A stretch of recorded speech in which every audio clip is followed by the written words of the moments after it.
You know, it's time we consider amongst all of this that the problems that we're seeing, that all of us are here about, are actually systemically rooted in the core structure of what defines our economic system and the psychology that is created, supported, and rewarded. I keep hearing the phrase in the Occupy movement, we are the 99%. And while I understand it now, that communicative gesture, I would like to expand back and think about this a little bit more technically. I think it's a little more accurate to say we're not the 99%. We're actually the 100%. And all of us are to blame.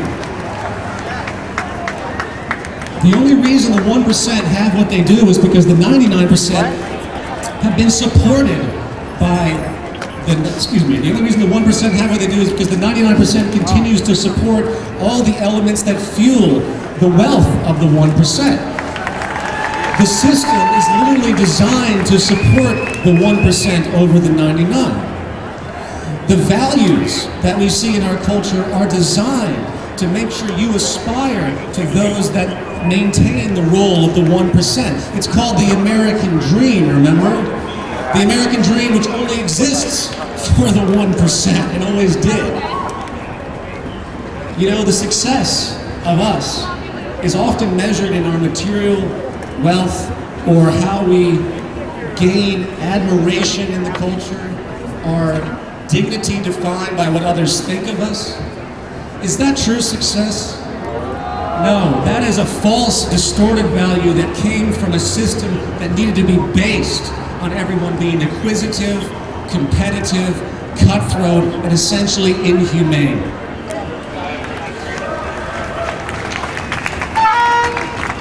The historical illusion, I have to point out, which continues to this day, which I know is manifest in a lot of gestures here in this audience and across the world, rightfully so, however, but it's still an illusion, is that there is some person or some group that is explicitly to blame, rather than focus on the fact that the 1% of the world's population has over 40% of the planet's wealth. Let's instead ask ourselves the question, how is that even possible?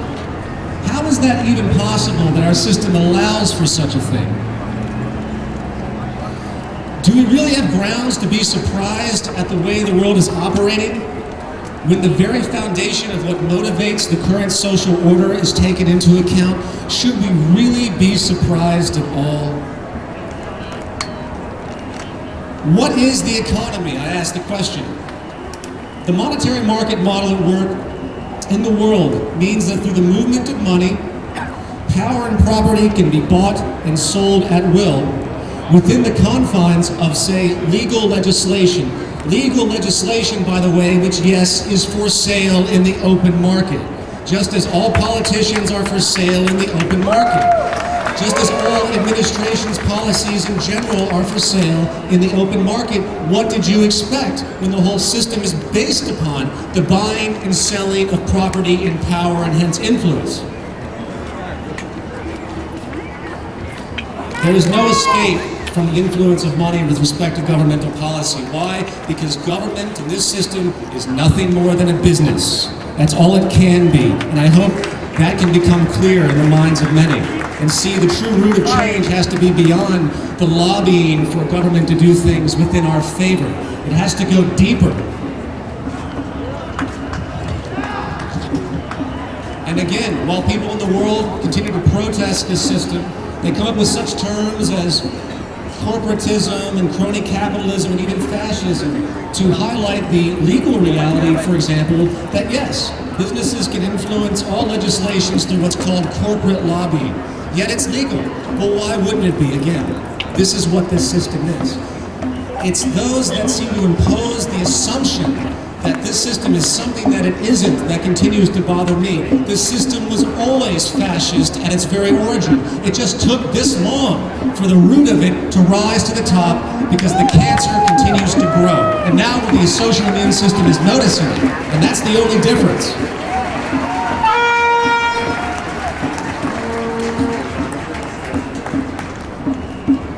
You know what creates jobs in the world today? Problems.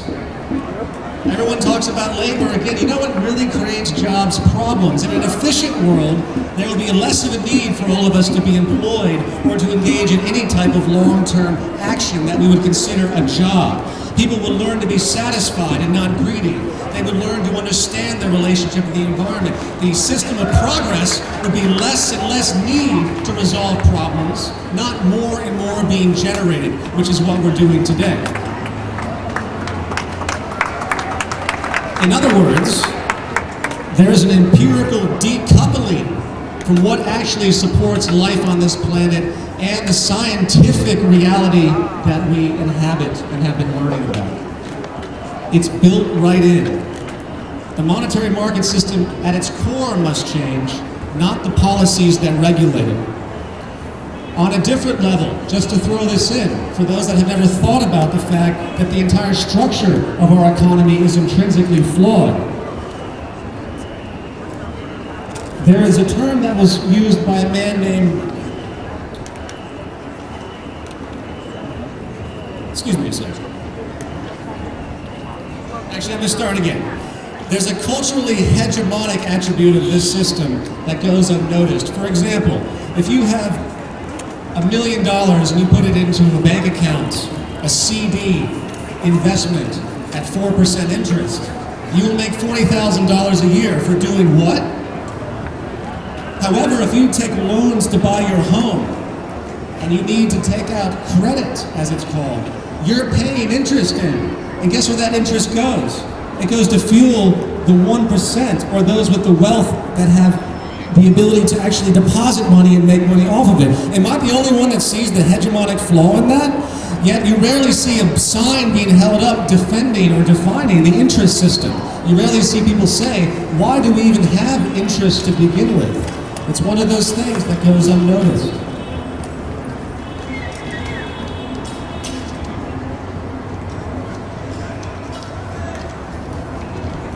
It's the interest of the 1% that we all seem to think it's okay and normal.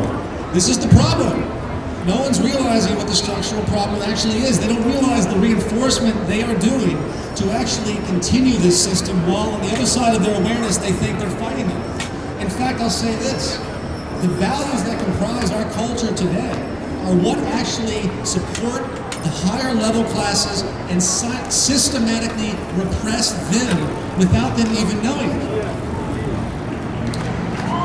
As I begun to say earlier, in the 1960s, a man named Stokely Carmichael, a famous activist, coined a very important phrase called institutional racism. This was referring now to how unnoticed underlying policies and structures within the social system undermine African American prosperity and equality. What we have today is a mere variation. It's institutional classism.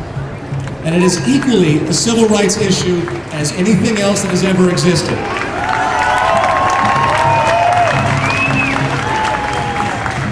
Coming back to the nature of Occupy Wall Street, Wall Street itself, as we know, which is the ultimate manifestation of the pursuit of money as a commodity rather than any form of true creation or social contribution, is naturally ripe for symbolic objection. For at a minimum, it shouldn't exist at all, and most certainly not have the grand effect it does on the stability of our economy today. However, that being stated, it must again be made clear that Wall Street and the banking system are not the source of our problems. They are only symptoms of a larger order economic cancer which will continue to not only create more imbalance, but will completely eventually fail by its own gravity and its outdated assumptions of our human conduct and its false environmental relationships.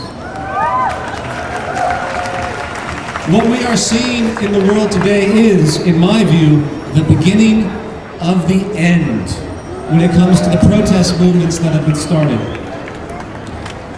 This is the beginning of a change of values and structure that has been needed for a very, very long time, where our emerging understanding is now overriding the traditional assumptions that have held these structures in place. I want to ask one final question. If you were given the option to participate in a program of sharing, to have the values where someone said to you, if I give to you, would you be willing to give to me? Not in the sense of barter, however, but in the value of simply what it means to actually give. And the understanding that when you look back on your life in the future, are you really going to remember? And by the way, I'm speaking to the whole of whoever's listening here, not just you. Are you going to remember all those things you did in your self-interest? Are the CEOs and bankers and the elite that exist, are they really going to have pride in themselves when they look back in their life to think that all the money that they acquired actually was a measure of some type of success? Isn't the true measure of success your ability to relate to your environment, hence the needed reciprocation that defines our intrinsic unification and unity?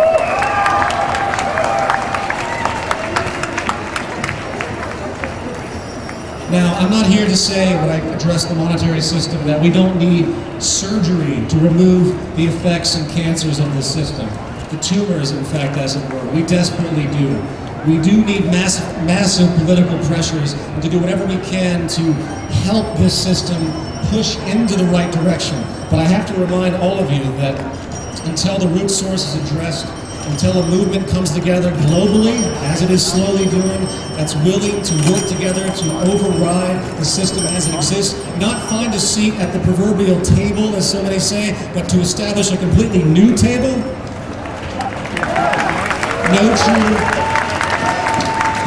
no long-term societal change is going to work.